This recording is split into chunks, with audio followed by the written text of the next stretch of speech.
गुरु से मिली उड़ान, परम पूज्य माँ विशुद्धमती जी को मेरा कोटि प्रणाम, मेरा नम्र प्रणाम। जबले आदि ब्रह्मा तीर्थंकर आदिनाथ भगवान की, शांति विधायक तीर्थंकर श्री शांतिनाथ भगवान की, चैतन्य चिंतामणि तीर्थंकर श्री पार्श्वनाथ भगवान की, शासन नायक तीर्थंकर श्री महावीर स्वामी की, परम पूज्य गुरुदेव आचार्य श्री निर्मल सागर जी महाराज की, परम पूज्य गुरुदेव इंद्रनंदी जी महाराज की, 1452 गणधर स्वामी की, गणधर वलय माँ स्त्रोत की, परम पूज्य सिद्धांत रत्न भारत गौरव गणी आर्यका श्री विशुद्धमती माता जी की, श्रीमद जैन धर्म की। बोलिए वंदनीय आर्यका संघ की। महान भावों, सर्वप्रथम शिक्षा दीक्षा प्रदात्री परमोपकारी हजारों लाखों एहसानों को जिन्होंने हमको प्रदान किया है, ऐसी गुरुमा गणनी आर्यका श्री विशुद्धमती माता जी के श्री चरणों में वंदना में निवेदित करती हूँ। मंचासीन आर्यका वृंद, छुल्लिका वृंद, उपस्थित धर्मानुरागी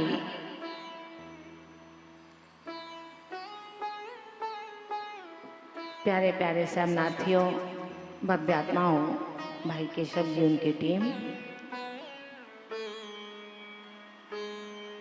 गणधर वलय आराधना का स्वरूपाचरण करने के लिए आज परमोपकारी आचार्य सकल कीर्ति जी मुनिराज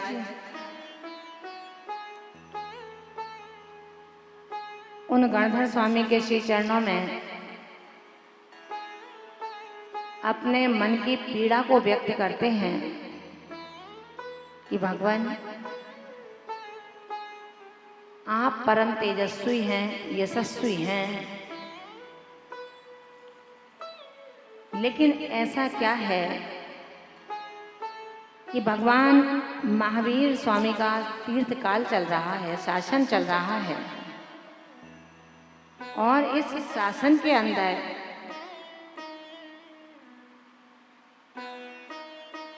जैन दर्शन महान है, तीर्थंकर की पूर्ण प्रकृति महान है, और जब उस पूर्ण प्रकृति का उदय भी पूरा हो गया हो, उस उदयगत स्थिति में चल रहा हो, तो हे प्रभु,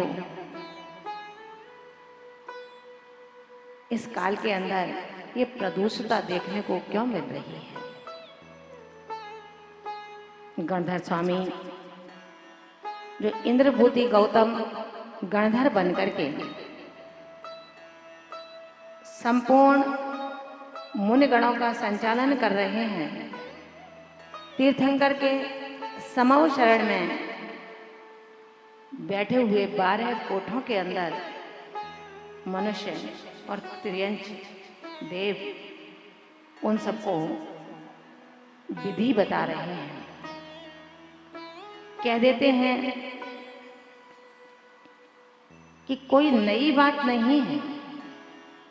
समंत भद्र स्वामी युक्तानुशासन ग्रंथ के अंतर्गत लिख ही देते हैं कि हे भगवान महावीर, आपका शासन बुरा नहीं है, आपका मार्ग भी बुरा नहीं है, और आपके उपदेश भी बुरे नहीं हैं। उन्होंने कहा, काल है कलिर्वा कलुषाशयोवा श्रोते प्रवक्तुर वचनानयोवा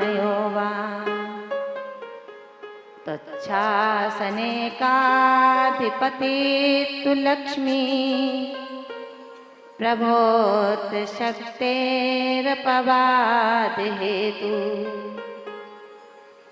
उन्होंने कहा कि हे भगवान, हे तीर्थ कर्ता, तीर्थंकर महावीर का शासन में, उनके दर्शन में कोई दोष नहीं है, आपके धर्म में भी दोष नहीं है। अगर कहीं दोष नहीं है तो हे तीर्थंकर के उत्तराधिकारी, फिर समाज में खंड खंड क्यों हो रहे हैं? धर्म विक्षिप्तता की ओर क्यों जा रहा है? क्यों वृद्धजनों के अंदर वैराग्य का भाव नहीं आ पा रहा? गंधर स्वामी समंत भद्र के रूप में कह देते हैं कि हे भव्यों, जब तक भद्रता नहीं आएगी तब तक समंत भद्र नहीं बन पाओगे। समंत भद्र बनना है तो जानो कि तीर्थंकर दोषी नहीं है, उनका दर्शन दोषी नहीं है, उनका धर्म दोषी नहीं है। फिर ये काल ही काला है, काल है कलिर्वार, ये काल ही काला है। और इस काल में जन्म लेने वाले जो हैं उनका मन भी कैसा है? उनका मन भी काला है। वो आपके दर्शन करने आते हैं लेकिन खाली होकर के नहीं आते, कुछ ना कुछ भाव लेकर के आते हैं, कुछ ना कुछ अपना स्वार्थ लेकर के आते हैं। इसलिए उनके पादमूल में जब नमस्कार करते हैं तो वो खाली नहीं होते। यही कारण है लक्ष्मी की याचना करते हैं, मुझे श्री की प्राप्ति हो, इसका पुरुषार्थ करते हैं। जब नंबर 1 से पेट नहीं भर पाता, पेटी किससे भरूं, तो नंबर 2 की ओर जाते हैं। अन्याय, अनीति, अत्याचार, असत्य को अपना अवलंबन बना करके वो इस धन के लिए, लक्ष्मी के लिए उपाय करते हैं। आचार्य भगवंत कहते हैं जैन आध्यात्म के जगत में उन्होंने ऐसे पुण्यात्माओं के लिए विधि बता दी कि सोना घर पर बना लो तो बाजार में नहीं जाना पड़ेगा। बनाना है ना सोना, कौन कौन बनाएंगे बता दो माता जी, फिर तो सारे संकट ही मिट जाएंगे। फिर करना क्या है? इसी के लिए तो परेशान हैं। ना धर्म में मन लगता है, ना घर में मन लगता है, ना गुरु चरणों में मन लगता है। मन लगता है तो कैसे मैं अर्थवान बनूं, कैसे मैं वैभववान बनूं, कैसे बनूं मैं नगर सेठ, लोग मेरे चरणों में पड़े रहें। ऐसा दिन अगर आ जाए तो इससे बड़ा सौभाग्य और कौन सा होगा। आचार्य भगवंत ने लिखा है कि आप अगर सोना बनाना चाहते हैं तो बना लो। इस सोना बनाने की विधि के साथ साथ एक छोटी सी बात और कह दी उन्होंने। बात छोटी है लेकिन बहुत मोटी है। उन्होंने कहा नागफनी की जड़, जस्ता और हथनी का मूत्र, इन इत्यादि द्रव्यों को मंद धौकनी से धोकोगे तो सोना बन जाएगा। लेकिन हे संसारी भव्यात्माओं, धन के पिपासु जिज्ञासुओं, इस धौकनी में धोकने वाले नागफनी की जड़, हथनी का मूत्र और जस्ता इत्यादि पदार्थ धोकनी में धोके जा रहे हैं। मंद अग्नि चल रही है, लेकिन एक बात कह दी, अगर तेरे पुण्य का उदय होगा तो वो सोना में परिवर्तित हो जाएगी। ध्यान रखना, जब कितना भी कर लेना, धन बल, ज्ञान बल और आयु बल हो सकता है, पर कर्म की सफलता तभी होगी जब इस बल के साथ साथ मेरे पुण्य का बल भी समर्थ होगा। महान भावों, पुण्य गाते गाते पुण्य नहीं मिलता। औषधि कहते कहते रोग का शमन नहीं होता। भोजन भोजन भोजन की रट लगा करके कभी क्षुधा को पूरा नहीं किया जा सकता। ठीक इसी प्रकार पुण्य कैसे होगा? आज आचार्य भगवान उन पुण्यात्माओं की स्तुति करेंगे। आज आचार्य भगवान उन पुण्यात्माओं की यशोगाथा गाएंगे। कैसे थे वो बलवान पुण्य के शाली, क्योंकि संसार में पुण्य है, पुण्य वालों के पास पुण्य भी है, लेकिन कैसा है वो पुण्य? पढ़ते हो ना आप लोग सभी, और नहीं पढ़ते हो तो पढ़ना शुरू कर दो। वैराग्य भावना के अंतर्गत लिखा है, पुण्य उदय जिनके तिनके भी, नाहि सदा सुख साता। यह जगवास यथारथ दिखे, सब दिखे दुख दाता। समझ में आ रहा है ना? पुण्य भी है, महसूस होता है पुण्य है, लेकिन जैन दर्शन ने कहा कि हे ज्ञानी, वो पुण्य नहीं है, पुण्य का आभास मात्र है। यदि सच्चा पुण्य संसार में शाश्वत होता तो फिर क्यों कहा जाता? जो संसार विषय सुख होता, तीर्थंकर क्यों त्यागे। काहे को शिव साधन करते, संयम सो अनुरागे। समझ में आ रहा है? तीर्थंकर जैसी संपदा तो आपके पास नहीं है, या है? है क्या? हाथ ऊंचे करो। माता जी कैसे हाथ ऊंचे कर दो? आप भी छापा मार सकती हो, और प्रशासन तो है ही। ध्यान रखना महान भावों, मोक्ष मार्गी कभी छापा नहीं मारता। मोक्ष मार्गी आपको निर्माल्य से बचाता है। मोक्ष मार्गी आपको निर्माल्य से बचाता है। आप निर्माल्य के दोष से अगर दोषित हो जाएंगे तो विकलांग होंगे, विकृत आयु वाले होंगे, विकृत शरीर वाले होंगे, माता पिता जन्म दे भी नहीं पाएंगे और अवसान को प्राप्त हो जाएंगे। निर्माल्य का दोषी कभी सुख चैन की बंसी का एहसास नहीं कर पाया, तो मोक्ष मार्गी छापा नहीं डालते हैं, वरन आपको छपने से बचा लेते हैं। महान भावों, सकल कीर्ति यतिराज कहते हैं कि आओ चलते हैं आध्यात्म के झूले में, उन आध्यात्म योगियों की आराधना के लिए जो आध्यात्म का दर्पण मुझे मेरे चमड़े से नहीं, मेरे अनंत शक्तिमान उस अध्रुवी आत्मा का दर्शन करा देगा।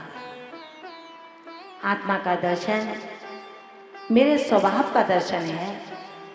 आत्मा का दर्शन मेरे विभाव का अभाव है। आत्मा का दर्शन वस्तु तत्व को समझने का एक प्रयास है।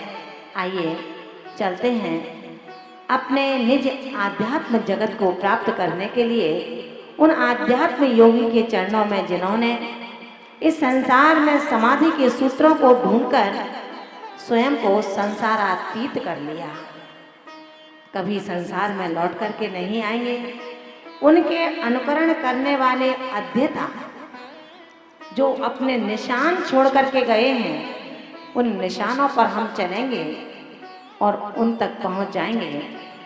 सभी सेमनार्थी जो यहाँ विराजमान हैं, एक साथ संवेद स्वरों में भक्ति के पूरे सागर में हम कल्लोल करते हुए चलते हैं। उन आध्यात्म योगियों के श्री चरणों में इस भावना से, जिनको मैं आज पूज रहा हूँ, जिनको आज मैं भज रहा हूँ, कभी ऐसा अवसर प्राप्त हो जिनकी शरण को मैं प्राप्त हो रहा हूँ।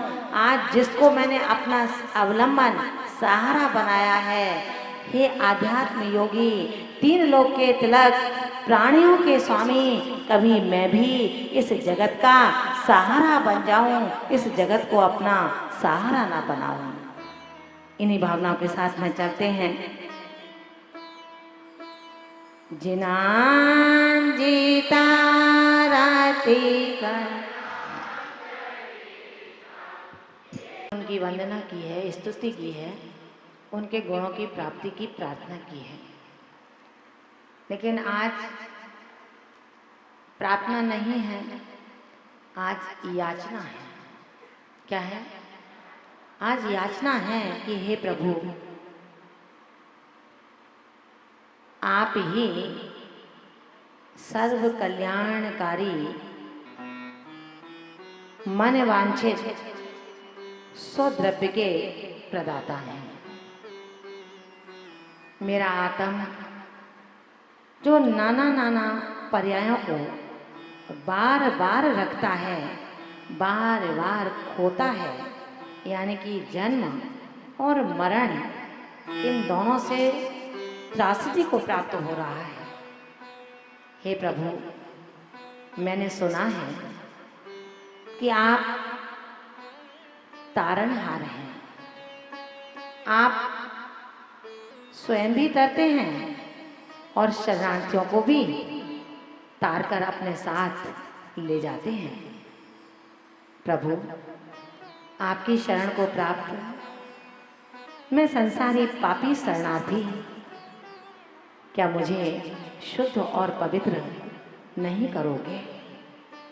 कितने दिन से भक्ति कर रहा हूँ आपकी, 1 दिन, 2 दिन, 4 दिन, आज प्रभु आपकी भक्ति करते करते मुझे 12 दिन हो चुके हैं। 12 दिन तो बहुत होते हैं प्रभु, अब तो मुझे भी अपना जैसा बना लो। मुझे संसार का वैभव चाहिए, लेकिन ऐसा चाहिए जो कभी विनाश को प्राप्त ना हो। मुझे संसार का हर उत्तम पद चाहिए, लेकिन ऐसा चाहिए जो पद कभी भूत में परिवर्तित ना हो। मैं अभूत बन जाऊं, मुझे भूत नहीं बनना, क्योंकि कहते हैं भूत तो डराने का काम करते हैं, लोग भूतों से डर जाते हैं।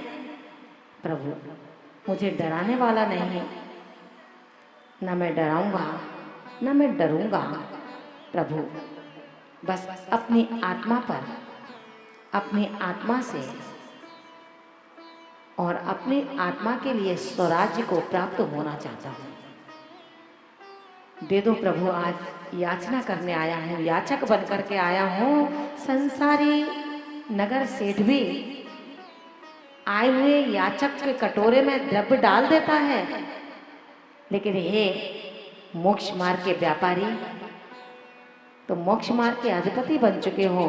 मैं मोक्ष मार्ग का राही हूँ, धर्म का व्यापारी हूँ। इस धर्म के झोले में आप उन द्रव्यों को डाल दो जिससे मेरी आत्मा का स्वरूप मुझे समझ में आ जाए, मैं स्वस्थ हो जाऊं। तन की किसी भी बीमारी की मैं चिंता नहीं करता, क्योंकि शरीर का एक रोग भी मेरा आत्मा को स्खलित नहीं कर सकता। लेकिन महारोग जो मेरे पीछे लगे हैं, जन्म, जरा और मृत्यु, इसका नाश नहीं, सर्वनाश हो जाए। याद है ना आपको प्रभु, आपको याद होना चाहिए कि इस मध्यलोक के अंदर ऐसे ऐसे रत्नों को उगला इस भारत की वसुंधरा ने, जिस पर वो नाज करती है, जिसकी प्रशंसा करते करते खुद स्वधर्म नहीं थकता।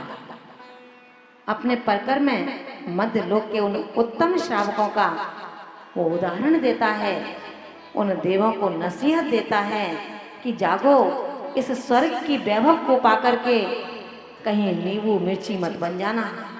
बनना है तो ऐसे बनो जैसे भरत क्षेत्र में चक्रवर्ती सनत कुमार हैं, जिनकी शोभा का कोई वर्णन नहीं हो सकता। अप्रतिम सौंदर्यता जिनके रग रग से टपकती है, रोमांस उनकी सुंदरता का व्याख्यान करता है। चक्रवर्ती पद पर सम्यक दृष्टि बनकर के अटूट वैभव की जो तैयारी में लगे हुए हैं, उनको देखो। आप स्वर्ग के वैभव को प्राप्त होकर के मत इठलाओ, ये वैभव तो तुम्हारा नाश को प्राप्त होगा। जब नाश को प्राप्त होगा आप परेशान होंगे। जब परेशान होंगे तो पुण्य क्षीण होगा। पुण्य क्षीण होगा तो जो आयु शुभ की होनी चाहिए वो अशुभ की बन जाएगी। आप नींबू मिर्ची टमाटर बन करके अपने इस पर्याय को नष्ट भ्रष्ट कर दोगे। कौन कह रहे हैं? कौन कह रहे हैं? सौधर्म इंद्र सौधर्म सभा में उन देवों को तत्व चर्चा के व्याख्यान में मध्यलोक में बैठे हुए चक्रवर्ती सनत कुमार का उदाहरण दे रहे हैं। अगर देह दृष्टि देखनी है तो हे देवांगनाओं, हे देवगण, तुम अपनी इस सुंदरता पर मत इठलाना। मनुष्य भी इतने सुंदर हैं। मनुष्य सुंदर कब बने पता है ना आपको? कब बने? लोशन लगाने से सुंदर बने क्या आप? शैम्पू से बाल धोने से सुंदर बन गए क्या आप? और ना जाने क्या क्या सौंदर्य प्रसाधनों का ये महिलाएं तो बहुत ही ज्यादा इस्तेमाल करती हैं। उनसे मैं परिचित नहीं हूँ, लेकिन जो भी करती हैं आप लोग, ये आपका सौंदर्यकरण को वृद्धि करने के साधन नहीं है, वरन जो वास्तविक रूप है उसको भी समाप्त करने का एक माध्यम है। देव सौधर्म के मुख से सनत कुमार चक्रवर्ती के सौंदर्यता को देख करके सुन करके परेशान हो जाते हैं। उन्होंने अपने देव मित्र से बात की कि चलो, अपने अधिपति सौधर्म ने कहा है मध्यलोक की इस वसुंधरा पर चक्रवर्ती सनत कुमार जैसा उत्तम महापुण्य पुण्यशाली अत्यंत सौंदर्य से युक्त चक्रवर्ती जो शासन कर रहा है, देखें तो सही स्वामी की बात कितनी सत्य है। क्योंकि कुछ लोग ऐसे होते हैं, शिष्य और भक्त बन जाते हैं, लेकिन मजबूत नहीं होते, बिन पैंदी के होते हैं। जिस पात्र में पैंदी नहीं होती वो स्थिर नहीं रहता, वो लुढ़कता रहता है। जिधर थोड़ा सा धक्का मारा उधर झुक जाता है, जिधर थोड़ा सा धक्का मारा उधर झुक जाता है। ऐसे ऐसे लोग इस संसार में हैं, कैसे कैसे लोग जगत में जो क्या क्या नहीं कह जाते हैं, कैसे कैसे लोग जगत में जो क्या क्या नहीं सह जाते हैं। ध्यान रखना मानो, जिनके पात्रों में पैंदी नहीं है वो पात्र स्थिर नहीं रह सकता, और जिसके अंदर से श्रद्धान की पैंदी नहीं है वो इंसान कभी इधर भागता है, कभी उस पक्ष में मिलता है। उसे तो लोग चाहिए, जहां बहुमत होता है उस ओर बोलने लगता है। ऐसे इंसान की कोई कीमत नहीं होती, जैसे उस बिन पैंदी के पात्र की कोई कीमत नहीं होती। वो देव इस धरती पर आ जाते हैं, देखते हैं सनत कुमार को। उस समय सनत कुमार अपने आयुधशाला में व्यायाम कर रहे थे, कसरत कर रहे थे। जैसे ही उनकी देह को देखा, दोनों देव आश्चर्यचकित हो जाते हैं कि ये मनुष्य है या मनुष्य के रूप में कोई अवतार है। इतनी सुंदर देह दृष्टि, इनकी देह यष्टि को देखकर लगता है हम स्वर्ग के देववासी कुछ भी नहीं है। जो कुछ है ये मनुष्य के रूप में चक्रवर्ती सनत कुमार है। सनत कुमार की दृष्टि जैसे ही युगल देवों पर पड़ती है, उन्होंने कहा, तुम कौन हो और बिना आज्ञा के यहाँ कैसे आए हो? उन दोनों देव के रूप में मनुष्यों ने कहा कि भगवान, हमको कहाँ आवश्यकता है किसी से आज्ञा लेने की। आपके सौंदर्य की जीती जाती तस्वीर को हम अपने दो लोचन से निहारने आए हैं। सनत चक्रवर्ती फूल जाते हैं और कहते हैं, ठहरो, मेरे रूप को ही देखना है तो अभी नहीं, कुछ समय बाद मैं आपके बीच में उपस्थित होता हूँ, जब निहारना मेरा रूप कि कैसा है मेरा रूप। सनत चक्रवर्ती का वास्तविक स्वरूप अहंकार में परिणत होने लगा, दिखावे में भूल जाता है अपने वस्तु स्थिति को, जाता है स्नान से निवृत्ति के बाद स्वर्णाभूषणों को पहन करके अब आता है दरबार में और कहता है युगल देव मनुष्यों से, अब बताओ मैं कैसा लग रहा हूं? क्या कहा था देवों ने, याद है? देवों ने कहा, क्षमा करना स्वामी, क्षमा करना। आप शासनाधिपति हैं, सम्राट हैं, सम्राट के आगे द्वय सेवक भला क्या कह सकते हैं? अपराध क्षमा हो। मद का रूप नहीं होता, वास्तविक स्वरूप रूप होता है। ये आभूषण, ये लोशन, ये वस्त्र आपके सौंदर्य को बढ़ा नहीं रहे, वरन आपके सौंदर्य को ढक रहे हैं। ये वासना के वस्त्र हैं, यह सौंदर्य के वस्त्र नहीं हैं। जो वासना के वस्त्रों को पहनता है वो अपनी वासनाओं को कभी उतार नहीं पाता। सनत चक्रवर्ती की आंखें खुल जाती हैं और वैराग्य की ओर बढ़ने लगते हैं। देव अपने रूप में आते हैं, उनके चरणों में झुक जाते हैं। महान भावों, पुराणों के ये प्राण अपने प्राणों से आपके प्राणों में समाहित हो जाएं, सिर्फ ये पुरुषार्थ करती हूँ। इन पुराणों से प्राणों को स्तंभन मिलता है, इन पुराणों से हमारे प्राणों को एक बल मिलता है, सच्चाई मिलती है कि मैं कहाँ हूँ और कहाँ पर होना चाहिए। हे आध्यात्म जगत के देवता, आपके चरणों में आज याचना करने आया हूँ। आज तक मैंने आपकी भक्ति की थी, लेकिन जब उस भक्ति करते करते मेरा मन आपके चरणों में डूबता ही चला जा रहा है, तो हे प्रभु, आप कैसे हैं? केवल मेरे द्वारा पूज्य है क्या? मैं ही पूजा करता हूँ? नहीं भगवान, मैं पूजा नहीं करता। आपकी पूजा जो करते हैं उसका गुणानुवाद करता हूँ। उसके बाद उस गुणानुवाद में ही याचक बन करके याचना करता हूँ। उन्होंने कहा है 10वें काव्य में, निरसुर खचर से प्यार, निरसुर खचर से प्यार, विश्व श्रेष्ठ विभूषा, विविध गुण समुद्रा,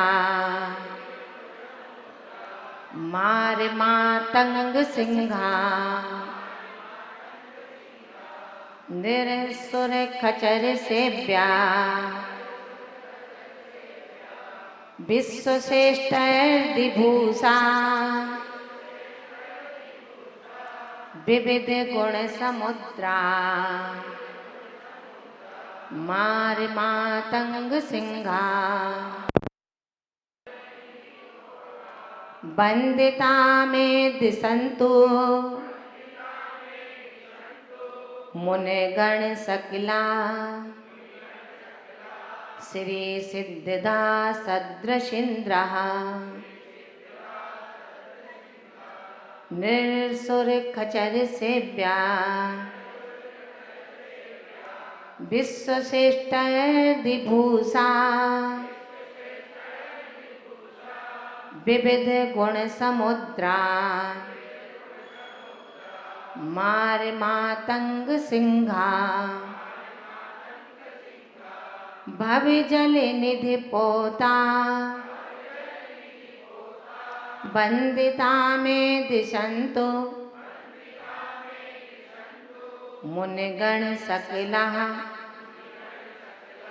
श्री सिद्धदा सतदृशेन्द्रा नृसुर खचर सेव्या विश्वश्रेष्ठर्दिभूषा विविध गुण समुद्रा मार मातंग सिंहा भवि जल निधि पोता वंदिता में दिशंतो मुनिगण सकला श्री सिद्धदा सदृशेन्द्रा नृसुर खचर सेव्या विश्वश्रेष्ठर्दिभूषा विविध गुण समुद्रा मार मातंग सिंहा भवि जल निधि पोता वंदिता में दिशंतो मुनिगण सकला श्री सिद्धदा सदृशेन्द्रा।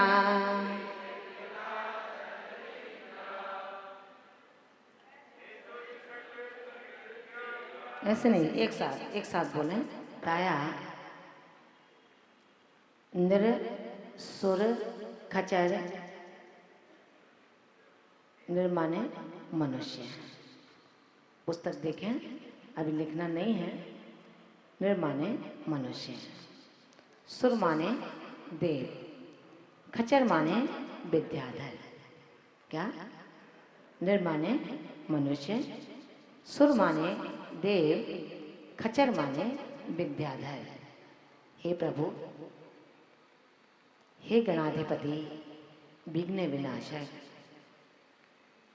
समव शरण के अत्यंत शोभा को दुगुणित करने वाले गणधर स्वामी, आप कैसे हैं? मुझे मेरा बेटा जब चरण स्पर्श करके कहता है प्रणाम पिताजी, तो मैं फूल जाता हूँ, मैं ढुलाने लगता हूँ। ये मेरा बेटा है, मेरे चरण स्पर्श कर रहा है, मैं हुकूमत चलाना चाहता हूँ।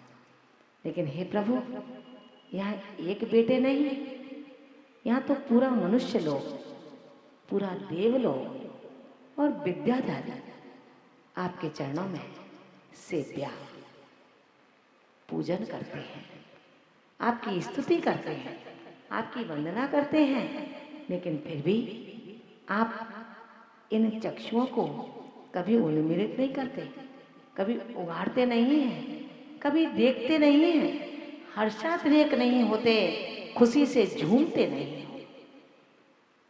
कैसे हो प्रभु आप? पंडित दौलत राम जी ने क्या कहा है?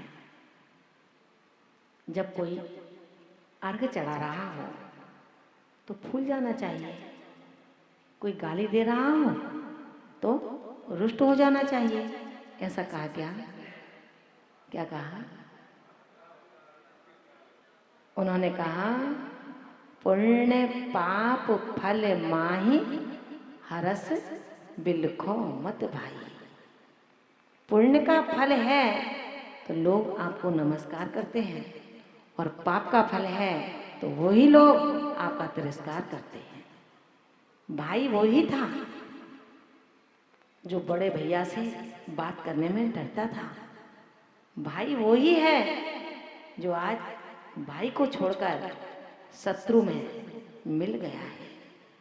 दूसरा नहीं था। ध्यान रखना, जब शील का अपहरण हो जाता है, जब शील का विभाव हो जाता है, तो भाई भी दुश्मन में जाकर के शत्रुता का रूप रख लेता है। इसलिए क्या कहा, निर-सुर खच्चर से प्यार। हे प्रभु, आप मनुष्य, देव और विद्याधरों से सेवनीय हैं, पूजनीय हैं। आप अत्यंत पूज्य पने को प्राप्त हैं। इतना ही नहीं, श्रेष्ठ, विश्व श्रेष्ठ भूषा, विश्व की जो श्रेष्ठ रिद्धियां हैं, विश्व की जो श्रेष्ठ सिद्धियां हैं, इस ब्रह्मांड में जो सर्व शक्तियां हैं, उनसे आप भूषा, भूषित हैं। क्या है? विश्व की श्रेष्ठ उत्तम रिद्धियों से आप शोभायमान हैं। भूषा माने भूषित हैं। हे प्रभु, विविध गुण समुद्रा, विविध माने बहुत प्रकार के, नाना प्रकार के, अनेक गुणों के समुद्र हैं। क्या? आप विविध गुण समुद्रा, अनेक गुणों के समुद्र हैं। मनुष्य से, देव से, विद्याधरों से, श्रेष्ठ रिद्धियों से, अनेक गुणों के समुद्र आप कैसे बने? कैसे बने भैया, बता सकते हो क्या आप लोग? आपको आपका परिवार, आपके रिश्तेदार, आपकी समाज क्यों सम्मान देती है? क्या कारण है सम्मान देने का? समाज में तो बहुत सारे लोग हैं, लेकिन किसी एक व्यक्ति को ही सम्मान क्यों? क्या कारण है उसका?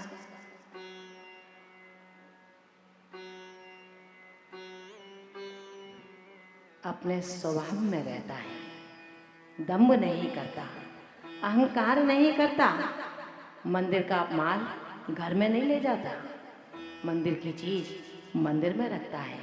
वो मंदिर का अध्यक्ष नहीं बनता, मंदिर का सेवक बनता है, मंदिर का पुजारी बनता है। हर किसी से, आने वाले से जय जिनेंद्र करता है, अपेक्षा नहीं रखता कि आए लोग मुझे जय जिनेंद्र करें। क्यों? क्योंकि मैं अध्यक्ष हूँ। क्यों? क्योंकि मैं मंत्री हूँ। वो मंत्री है, लेकिन वो कहता है मंत्री बनाया किसने? इस समाज ने ही तो बनाया है, इसलिए समाज का मैं आभारी हूँ, समाज मेरी उपकारी है। लेकिन जो समाज को नेताओं की तरह एक और रख देता है, नेता भी ऐसा ही करता है ना, जब तक वोट नहीं है तब तक हाजिर जुहारी, और जब वोट सीट पर आ जाता है तो अपना काम बनता।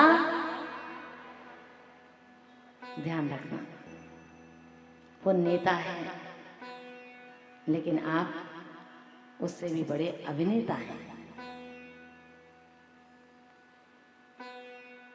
समाज की दौलत और समाज की हुकूमत चलाते हैं, लेकिन प्रभु आप ऐसे नहीं हो। आपको मनुष्य लोग, आपको सुर लोग और विद्याधरों का समग्र समूह, ब्रह्मांड की उत्तम शक्तियां, रिद्धियां आपको ऐसे ही प्राप्त नहीं हुई। अनेक गुणों के अधिपति आप ऐसे ही नहीं बने। आपने अपने अंदर सुसुप्त जो शक्ति थी, जो विश्वास था, जो आस्था था, जो पुरुषार्थ था, उसको जगा दिया, और ऐसा जगाया कि मातंग सिंघा, मार कामदेव, मातंग हाथी, सिंघा माने शेर। शेर को जानते हो ना? आपने मातंग सिंघा, कामदेव रूपी हाथी को बस में करने के लिए आप शेर के समान हो। कौन? गणनायक, अधिपति, विघ्न विनाशक, गणाधिपति, हे गणेश तुम कैसे हो? आपसे ये कामदेव किसी से नहीं जीता गया। अगर जीतने वाला कोई है तो हे प्रभु, हे जिनेंद्र देव, इस पूरे ब्रह्मांड में सिर्फ आप ही ब्रह्मा हो कि जिन्होंने बीत रागता की उत्तरोत्तर वृद्धि करके इस कामदेव को भी पछाड़ा है। इसलिए आप मार माने कामदेव, मातंग माने हाथी को वश में करने के लिए सिंघा आप शेर के समान हैं, आप सिंह के समान हैं। इसलिए भव जल निधि पोता सदृशा, आप भव जल निधि, भवजल निधि का मतलब समुद्र, भवजल निधि, भव माने संसार रूपी जल निधि, जहाँ जल का अथाह भंडार है वो है समुद्र। संसार रूपी समुद्र को पार कराने के लिए पोता, पोत के समान है, नाव के समान है। पोता सदृशा, सदृशा लिखा है, मिला क्या? सदृशिंद्रा, सदृशिंद्रा, सदृशा, फिर रह जाएगा इंद्रा। समझ में आया? चौथी लाइन में सबसे अंतिम शब्द है सदृशिंद्रा, सदृशा प्लस इंद्रा जोड़ दिया, सदृशिंद्रा। तो सदृश निकालना है अपने को। अब भव जल निधि पोता सदृशा, समझ में आया? पुस्तक में देखो तृप्ति, पुस्तक में देखो, पुस्तक में लाइनें लिखी हैं, चेहरे पर लाइनें नहीं लिखी। उसमें लिखा है भव जल निधि पोता सदृशा। संसार रूपी समुद्र से पार करने के लिए आप जहाज सदृशा, जहाज के समान हैं, नाव के समान हैं, पोत के समान हैं। वंदिता, वंदिता दूसरी लाइन में पहुंच जाए। वंदिता, वंदना किए गए, मुनि गण सकला इंद्रा, समस्त मुनि गणों को, समस्त गण माने समूह, समस्त मुनि समूह संघ के जो भी सकला इंद्रा, जो इंद्र हैं, इस समस्त, सकला माने समस्त, मुनि माने मुनि, गण माने समूह, इस समस्त मुनि समूह के जो इंद्रा, इंद्र हैं, कौन है? गणधर देव। वो गणधर देव, मैं आपसे आज याचना करता हूँ, आपसे कहना चाहता हूँ कि हे देव, हे मुनियों के स्वामी, समूह शरण के उत्तराधिकारी, तीर्थंकर के लघुनंदन, आपसे चाहता हूँ मैं माने मुझको सिद्धदान, आप सिद्ध पद दिशंतु प्रदान करें। क्या कहा कि हे गणधर देव, आप अब मुझको माने मैं लिखा है ना, मैं दिशंतु श्री सिद्धता, हे गणधर स्वामी, मैं माने मुझको, आप श्री सिद्धता, श्री माने उस बहिरंग लक्ष्मी को, वो सिद्धों की लक्ष्मी को आप मुझे सिद्ध पद दिशंतु माने प्रदान करें। क्या मांगा है? अपन क्या मांगते हैं भगवान से? क्या मांगते हैं? बता दो ना। बीत रागता मांगते हैं क्या? कभी कहते हैं पीछे कमंडल मुझे मिल जाए? सच्ची सच्ची बताओ ना पारस भैया, मांगा क्या कभी? नहीं पारस नहीं, प्रसन्न भैया। कभी बीतरागता मांगी क्या प्रभु से? मांगते हैं क्या? देखिए जो मांगते हैं वो भव्य जीत है। बस अंतिम नियति प्रभु मेरी पाप चक्रवात में ना फंस जाए, इतनी मेरी रक्षा करना। जिस यम संयम को धारण किया है वो अखंड बना रहे, खंड खंड ना हो। मेरे महाव्रतों की यात्रा अनंत अनंत ऊंचाइयों का स्पर्श करे। ये महाव्रत की यात्रा उत्तम चारित्र को दिला करके पंडित मरण नहीं, पंडित पंडित मरण के लिए मेरी पात्रता को प्रदान कर दे। बस इसी भावना से हे प्रभु आपके चरणों में निरंतर बैठा हूँ। मुझे कोई लोभ नहीं है इस सेमना से, मुझे नहीं चाहिए कोई पुरस्कार। बस प्रभु इस अध्ययन के दौरान मुझे वो वीतरागता प्राप्त हो जाए। मेरा ये पुस्तक का अध्ययन मेरी स्व आत्मा का अध्ययन बन जाए, तभी तो ये स्वाध्याय होगा। अभी स्वाध्याय नहीं है। स्वाध्याय का तात्पर्य है स्व प्लस अध्याय। जो अपने अध्याय का अध्ययन करता है, अपने प्रश्नों का अध्ययन करता है, अपनी आत्मा का अध्ययन करता है, अपने विचारों का अध्ययन करता है, उसे जैनाचार्य स्वाध्याय कहते हैं। आज प्रार्थना की है कि प्रभु डंडे और कंडे के साथ नहीं, पीछे कमंडल के साथ निकलूं, बंद करके नहीं खुल करके निकलूं, लेट करके नहीं बैठ करके जाऊं। प्रभु वसन के साथ नहीं, निर्वसन होकर के इस देह का प्रत्यावरण कर लूं, परिवर्तन कर लूं, क्योंकि पर्यांतर होगा, पर्याय का रूपांतरण होगा। जीव कहीं नहीं जाएगा, क्योंकि ये जीव उत्पाद, व्यय और द्रव्य से युक्त है। वर्तमान पर्याय का विनाश होगा, नवीन पर्याय की उत्पत्ति होगी और जीव द्रव्य ज्यों का त्यों रहेगा। इसलिए हे प्रभु नर सुर खचर से व्या, आप मनुष्य देव और विद्याधरों से पूज्य हैं। विश्व श्रेष्ठ विभूषा, विश्व श्रेष्ठ रिद्धियों से आप भूषित हैं।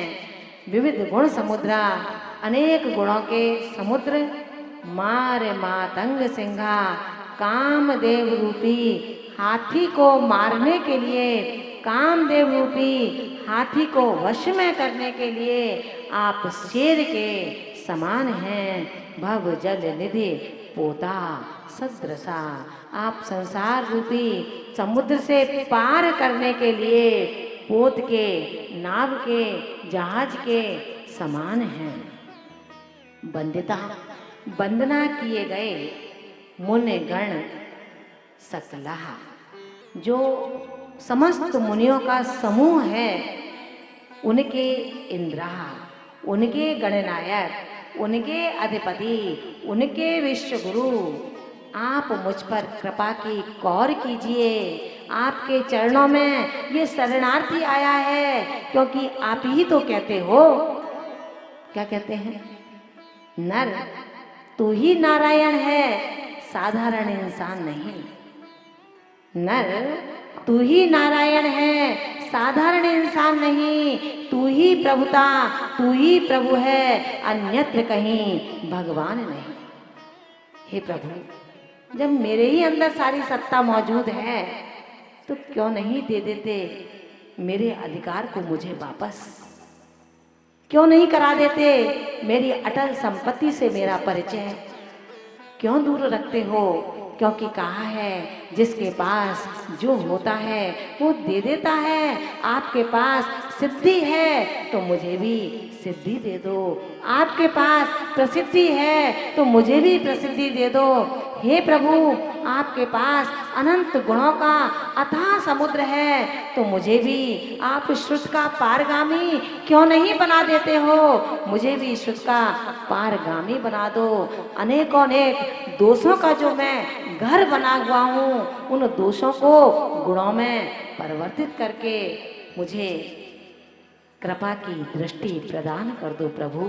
आपसे और कुछ नहीं चाहिए, सारी दौलत मेरी आप ले लो, लेकिन अविनश्वर इस सिद्धि की दौलत को मुझे सिद्ध करने का पात्र बना दो। मैं इसका ग्राही बन जाऊं, हाय हाय करके नहीं, जय जय करके मेरे प्राण मेरे कंठ से निकल जाएं। कोई परेशानी नहीं है, आज नहीं तो कल और कल नहीं तो परसों इस देह के पिंजड़े से मुक्त होगा ये हंस रूपी तोता। याद है ना, तोता को जब पिंजड़े में बंद कर देते हैं तो अपन उससे कहते हैं बोल राम राम, तो तोता बोलता है राम राम। और मेरा देह, मेरा तोता इस चमड़े के पिंजड़े में बंद है, उससे मैं कभी नहीं कहता कि बोल हे भगवान हे भगवान। मैं नहीं बोलता। क्या बोलता हूँ, क्या बोलता हूँ मैं? दे दो भगवान, दे दो भगवान, संपत्ति का दान, संपत्ति का दान। कुछ नहीं चाहिए मुझे, आपकी वीतरागता से कोई लेना देना नहीं है, मुझे आपके वैराग्य से कोई प्रयोजन नहीं है, मुझे आपके मंदिर से और आपकी वेदी से कुछ भी लेना नहीं है। इस वेदी को इसलिए बनवा रहा हूं कि मेरा नाम अभी कोई जानता नहीं है समाज में, इसलिए लोग बार बार मेरा नाम पढ़ें कि ये भी नगर सेठ है जो छिपा बैठा है। हे प्रभु, केवल नाम की पहचान के लिए मैंने इस वेदी का निर्माण कराया है, लेकिन तुम कैसे हो, मौन बैठे रहते हो? बोला करो, इतने भक्त आते हैं, कैसे जुड़ेंगे भक्त आपसे जब बोलोगे नहीं तो? प्रति समय दरवाजा बंद रखते हो। प्रभु, हम शावक हैं, आप भगवान हैं, जिस पर जो होता है वो दे देता है। ध्यान रखना, अपना परिचय अपने आप कर लेना। आप वित्त के रागी हैं और वो बीत रागी है। वित्त का रागी वित्त की याचना करता है और बीत रागी बीत रागता का दिग्दर्शन कराता है। बीत रागता के पास जाकर के बीत रागता मांगोगे तो आपका जीवन चमन हो जाएगा, और बीत रागता के पास जाकर के वित्त की इच्छा करोगे, चमन जीवन भी धूल में मिल जाएगा। ध्यान रखना, याचना करनी है तो इस चीज की याचना करो जो याचक आपको जी भर कर दे पाए। याचना की है आज, क्या की है कि डंडे और कंडे के साथ मेरा बिहार ना हो। क्या याचना की है? बोला करो। मूक बन जाओगे नहीं बोलोगे तो? मूक बनना है क्या? तो क्या करोगे? यहां से जाकर के इतना बोलोगे कि हमें कहना पड़ेगा भैया धीरे बोलो। और यहाँ कितने शांत हैं आप, लगते हैं कि बिल्कुल भगवान जैसे सुंदर मुद्रा में बैठे हैं, बस थोड़ा सा पैर टेढ़ा है, बाकी सब अच्छा है। कितने सुंदर भगवान हैं, यही तो चेतन भगवान है। अंतर इतना है, ये वासना से ढके हैं और वो बसनों से उगड़े हैं, इतना ही अंतर है। इसलिए क्या याचना करनी है भगवान से? विमल भैया, क्या याचना करोगे आज कि भगवान मेरी मधु को यहाँ रख लो और मुझे शाश्वत मधु जो शिव कांता है उसको दे दो? नहीं चाहिए भगवान, नहीं चाहिए, मेरी वो ही बहुत अच्छी है, कहाँ मुझे फंसा रहे हो? एक ही बहुत है, दूसरी मधु नहीं चाहिए। भगवान कह रहे हैं नहीं बेटा, एक ही मिलेगी, बदल दी जाएगी, बदल के शाश्वत मिल जाएगी। ये शाश्वत नहीं है, अभी भी मानो। यदि ये आपकी होती तो छोड़ करके क्यों जाती? कभी मधुकर छोड़ करके जाता है तो कभी मधु छोड़ करके चली जाती है, कभी कमला छोड़ करके जाती है तो कभी कमल छोड़ करके चला जाता है। अगर कमल और कमला शाश्वत होते तो भला क्यों छोड़ करके जाते, अथवा तुम्हारे ही होते क्यों छोड़ करके जाते। जिसको तुमने प्राणों से ज्यादा प्रिय माना वो तुम्हें छोड़ करके चला गया। आप उसके लिए आंसू बहाते हो, रुदन करते हो कि हे प्रभु तूने बहुत बुरा किया, मेरे कमल को मुझसे छीन लिया, मेरी कमला को मुझसे छीन लिया। उस भौरे की तरह मत बनो जो कमल के पराग के चक्कर में अपनी शक्ति को भूल गया। जो काष्ठ को भेद सकता था वो कमल के पत्ते को नहीं भेद पाया, और जो अपनी भुजबलों से शत्रु के जबड़े को तोड़ सकता है वो कमलाओं के हाथों को सो गया। ध्यान रखना महान भावों, कैसा है भोगों का विन्यास। झूठे भोगों में रच पच करके अपने स्वरूप को भूल रहा हूँ। ये झूठा भोग तुझे शाश्वत भोगों को छूने भी नहीं देगा। इसलिए मत फंसो कमलनी और कमलाओं में। अपने आप को कमल पर अधिष्ठित करने का पात्र बनाओ। अपने आप को तैयार करो कि मैं जब इस देह को छोड़ूंगा, हे गुरुदेव, हे गणनी मां, तेरे चरणों में आकर के पीछी कमंडल की याचना करूंगा। पीछी कमंडल लेकर के जाऊंगा, बिना पीछी कमंडल के जाऊंगा तो मैं भटक जाऊंगा, मैं टूट जाऊंगा, मैं खो जाऊंगा, मैं ढूंढने पर भी नहीं मिल पाऊंगा। इसलिए मुझे अपने घर के लिए धर्म की शरण को प्राप्त होना है, धन की शरण को प्राप्त नहीं होना। धन की शरण भुलावा है, धन की शरण भटकावा है, धन की शरण छलावा है, और धर्म की शरण शाश्वत पद को अधिष्ठित कराने वाला एक सुंदर अविनश्वर पाथे है। आचार्य भगवान इन्हीं भावनाओं के साथ में हमें आदेश देते हैं कि जिनके हृदय में ये नहीं बैठा हो वो अपनी अपनी उत्तर पुस्तिकाओं में लिख लें, ताकि आपके हृदय में हमेशा हमेशा के लिए ये बैठ जाए। निर सुर खचर से ब्याह, निर माने मनुष्य, सुर माने देव, खचर माने विद्याधरों से, सेव्या माने पूज्य हैं।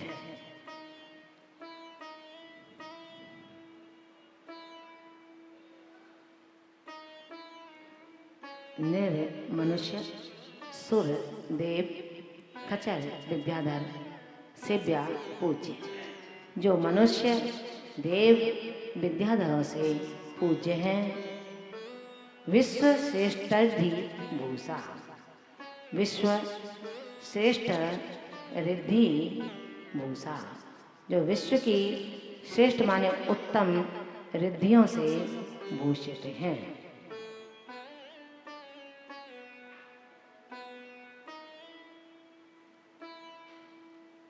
नाना प्रकार के अनेक गुणों के समुद्र, विविध गुण समुद्रा, अनेक गुणों के समुद्र, मान, मातंग, सिंगा। मार माने कामदेव, मातंग माने हाथी, और सिंगा माने शेर।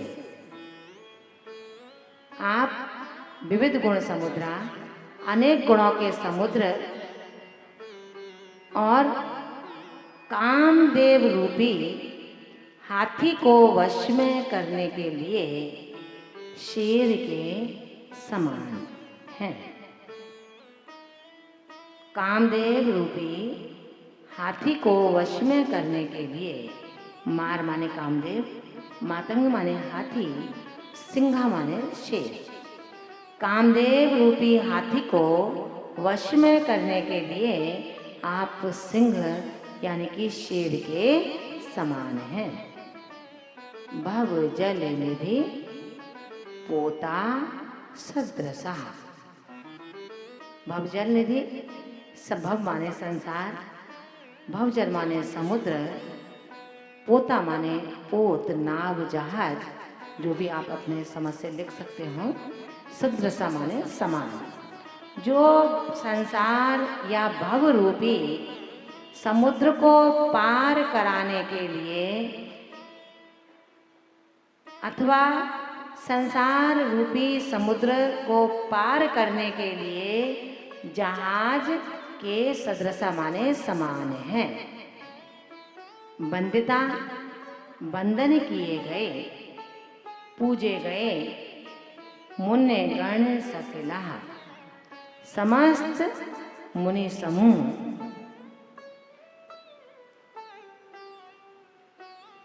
भव जल निधि पोता संसार रूपी समुद्र को पार करने के लिए, पोता माने जहाज, सदृशा जहाज के समान है।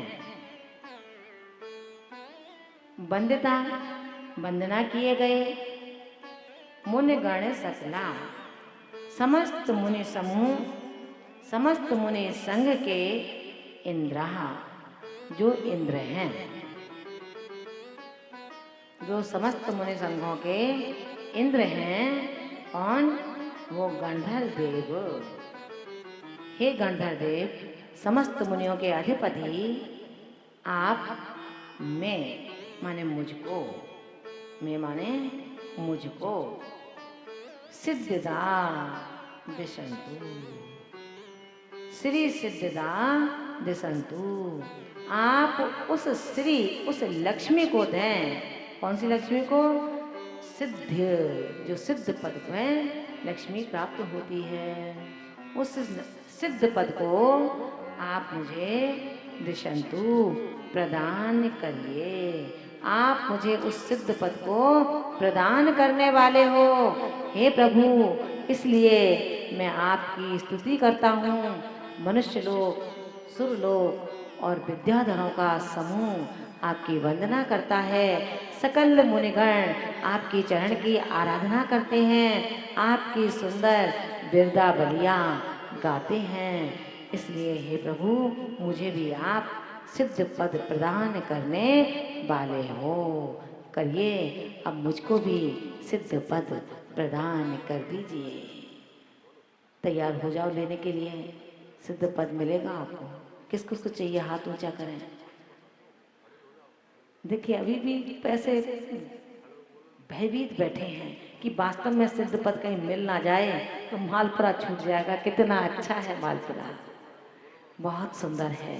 कभी मत छोड़ना भैया, इस मालपुरा कभी छूट ना जाए, ऐसा पुरुषार्थ करना। और बहुत आसानी से मिलता रहेगा, कुछ ज़्यादा प्रयास नहीं करना है। जो दंभ करते हैं, अन्याय करते हैं, अनीति करते हैं, उन रंगीन टुकड़ों पर हर्ष में अधिकार जमाए रहते हैं। ऐसे ही जमाए रखना। आज मनुष्य हो तो कल पता है कौन बनोगे? कुंडली मार करके उन टुकड़ों पर बैठे रहोगे। मालपा का मालपुरा रहेगा। बस अंतर इतना है, उस समय आज विमल हो, कल सर्पधर बन जाओगे, विषधर बन जाओगे। उस कुंडली मारकर उन नोटों की गड्डी पर बैठे रहोगे, कोई नहीं छुएगा, क्योंकि डर लग रहा है कि अभी तो मुंह से बोलता था, आज तो ये अपना जहर विष छोड़ देगा, तो डरेंगे लोग। ठीक है ना? इसलिए बहुत अच्छा है। आपको सिद्धि ऐसे नहीं मिलेगी, जिन्होंने हाथ उठाया है सिर्फ उनको ही मिलेगी। और ऐसे ही नहीं मिलेगी, घर छोड़ना पड़ेगा। ये बसन वासनाओं के हैं, इनको उतारना पड़ेगा। जो सिर पर जो खेती हो रही है, अब तक तो किसान उस खेती को निकालता है, ये खेती अपने हाथ से निकालनी पड़ेगी, जिसको साधु का मूल गुण केशलुंचन कहा है। ध्यान रखना महान भावों। ऐसे वो नाना गुणों से श्रृंगारित हमारे 1452 गणधर स्वामी, जिनकी हम निरंतर आराधना करते चले आ रहे हैं, लेकिन फिर भी भाव नहीं बन पा रहे कि मैं भी गणधर बन जाऊं। गणधर बनना बहुत आसान है और गणधर बनना बहुत ही दुस्साध्य है। आसान नहीं है इतना, और इतना दुस्साध्य भी नहीं है। आइए चलते हैं इन्हीं परिणामों के साथ में सीधे सीधे एक बार और देख लीजिए, नर सुर खचर से ब्याह, मनुष्य देव विद्याधरों से जो पूज्य है, विश्व श्रेष्ठ विभूषा, समस्त श्रेष्ठ रिद्धियों से जो भूषित हैं, विविध गुण समुद्रा, अनेक गुणों के समुद्र, मार मातंग सिंघा, काम देव रूपी हाथी को वश में करने के लिए जो शेर के समान है, भव जल निधि पोता सदृशा, जो संसार रूपी समुद्र को पार करने के लिए पूत के समान हैं, वंदिता वंदना किए गए मुनि गण सकला, सकल मुनि समूह, सकल मुनि संग के इंद्रा, हे इंद्रदेव, हे गणधर स्वामी, हे अधिपति, हे अधिनायक, हे गुरुदेव, मैं सिद्धदाद संतो, मुझे भी आप सिद्ध पद प्रदान करने वाले हो, मुझे भी सिद्ध पद प्रदान कीजिए। समझ में आया? दोनों हाथों को जोड़ेंगे और रिद्धि मंत्रों को निकाल लेंगे अपने पुस्तक में से। ये रिद्धि मंत्र सभी को याद करने हैं, याद कर लेना। ये आपके लिए बहुत बड़ा अवलंबन है, बहुत बड़ा अवलंबन है। इनको पढ़ना, इनको पढ़ने से लाभ आपको होगा ये कि यदि कहीं आपका आयु कर्म बाकी है और कुछ निमित्त मिलते हैं तो उससे आपके आयु की रक्षा होगी। उस आयु की रक्षा से आप पुनः अपने धर्म में, अपने कर्म में लग सकते हैं। इन रिद्धि मंत्रों को याद करेंगे तो आपको लाभ होगा। और इन रिद्धि मंत्रों को कल मैं आपको यहीं से सुनना चाहूँगी किस किस को ये 38 रिद्धि मंत्र पूरे याद हो चुके हैं। 11 काव्य में से 9-10 काव्य और 48 रिद्धि मंत्र। कल आपके लिए होमवर्क है, ये आपको करके लाना है। जो मुझे यहाँ सीधा सुना देते हैं वो उनके लिए अभी कुछ शब्द नहीं कह सकती हूँ, लेकिन अच्छा ही रहेगा, ठीक है ना? तो याद करेंगे 48 रिद्धि मंत्र और 10 काव्य। एक काव्य पेंडिंग रहेगा जिसका अध्ययन कल आपका पूरा होगा। आइए दोनों हाथों को जोड़ेंगे। नमो अरिहंताणं, नमो सिद्धाणं, नमो आयरीयाणं, नमो उवज्झायाणं, नमो जिनाणं, नमो ओहिजिनाणं,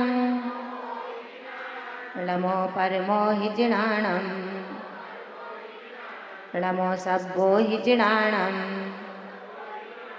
नमो अनन्तोहिजिनाणं,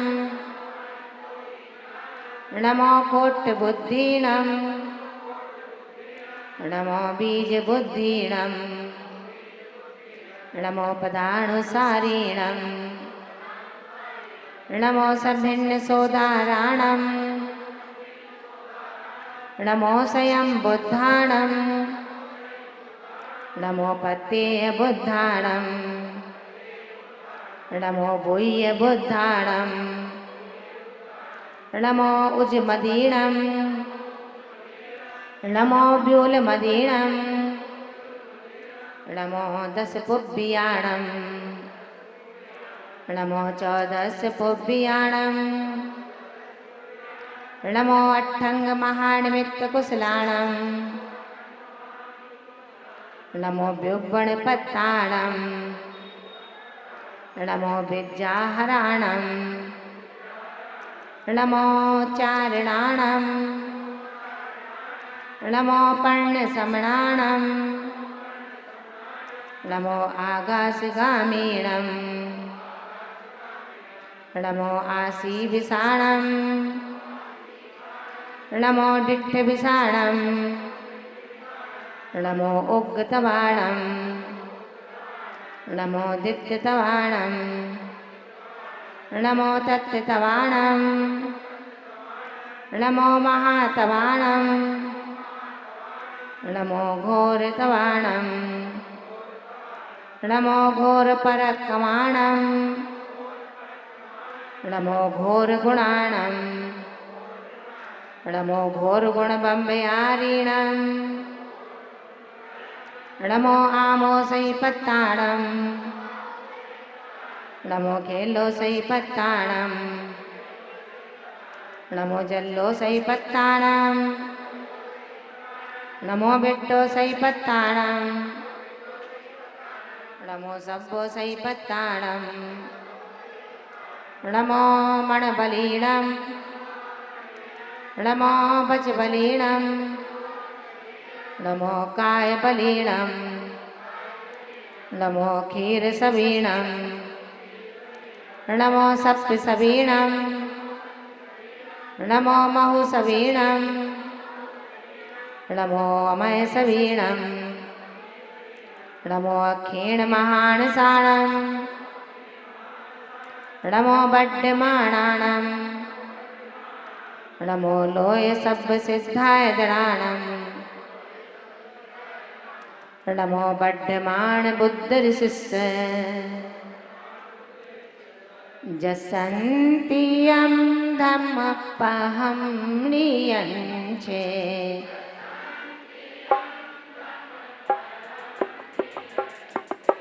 तस्सन्तियं भेड़कीयं पहुंजे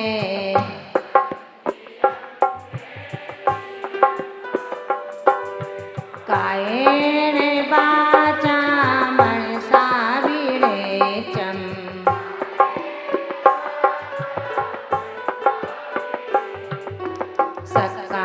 सकारयेतं सिरपञ्चमेन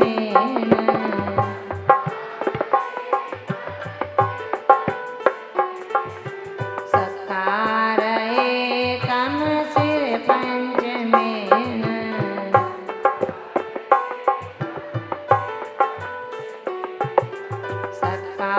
सकारयेतं सिरपञ्चमेन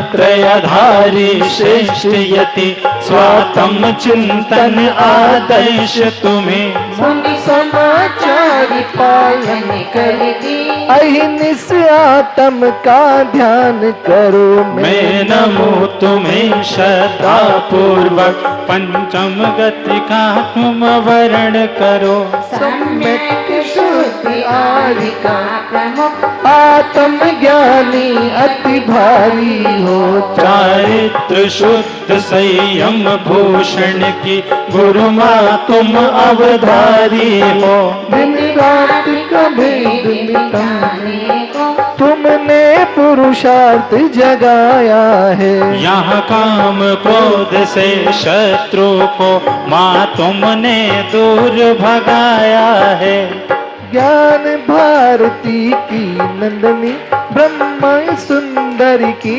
संतति हो उन साध्वी की कुल धारा की तुम ही अनुपम संपत्ति हो सिंधुवत गंभीर आप मेरु सम स्थिरता धारी हो वसुधा सम तुम क्षमावान चंदन सम शीतल है वाणी चरिया चर्चा एक सी लख कर मन हृदय कमल खिल जाता है नर इंद्र सुरेंद्र सभी पर कर चरणों में झुकने आता है विशुद्ध संग उपवन प्यारा वात्सल्य की गंगा बहती है हम सब भी आगम विज्ञ बने मन की आवाजें कहती है ओ धन्य धन्य माँ विशुद्धमती हम वंदन कर हर्षाते शत शत वंदन शत बार नमन चरणों में करने आते हैं शत शत वंदन शत बार नमन चरणों में करने आते हैं जिन माता। जय जिनवाणी माता रखलाज हमारी, जय जिनवाणी माता। जय जिनवाणी माता रख लाज हमारी, जय जिनवाणी माता। आज सभा में मैया तो है पुकारो, आज सभा में मैया तो है पुकारो, आज सभा में मैया तो है पुकारो, तू है भाग्य विधाता रख लाज हमारी, जय जिनवाणी माता। जय जिनवाणी माता रख लाज हमारी, जय जिनवाणी माता।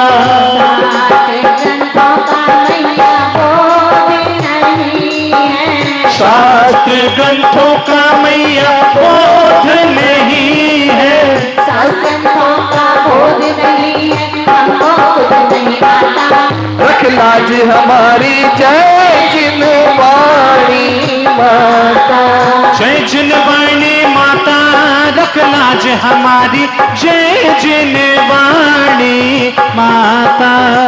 आने के मैया मोरे कंठ विराजो, आने के मैया मोरे कंठ विराजो, आने के मैया मोरे कंठ विराजो, हमको कुछ ओ आने के मैया मोरे कंठ विराजो, संसार कमी दाता रख लाज हमारी, जय जिनवाणी माता। जय जिनवाणी माता रख लाज हमारी, जय जिनवाणी माता।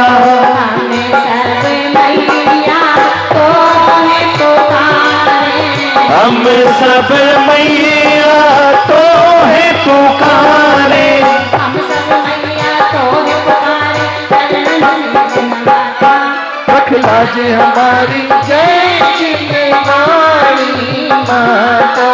जय जिनवाणी माता रख लाज हमारी, जय जिनवाणी माता। जय जिनवाणी माता रख लाज हमारी, जय जिनवाणी माता, जय जिनवाणी माता, जय जिनवाणी माता। ओम निर्मुखद भय सरस्वती देवे जलादि अर्घम निर्भवामि। आइए पूज्य माता जी के चरणों में। हे विद्या बारी थी ज्ञान लक्ष्मी, हे विद्या बारी कर पद सरोज में भेंट करूं, शायक लभुदि मुझे मिल जाए, यह गुरु माँ से आश करूं। संयम साधक तप आराधक चरण कमल में है प्रणमल, विश्व बंधु माँ विशुद्ध मति के पद अम्बुज में कोटि नमन। ओम परम पूज्य सिद्धांत रत्न भारत गौरव गणी आर्यका श्री विशुद्धमती माता चरण कमलेभ्यो जलादि अर्घम निर्भवामि।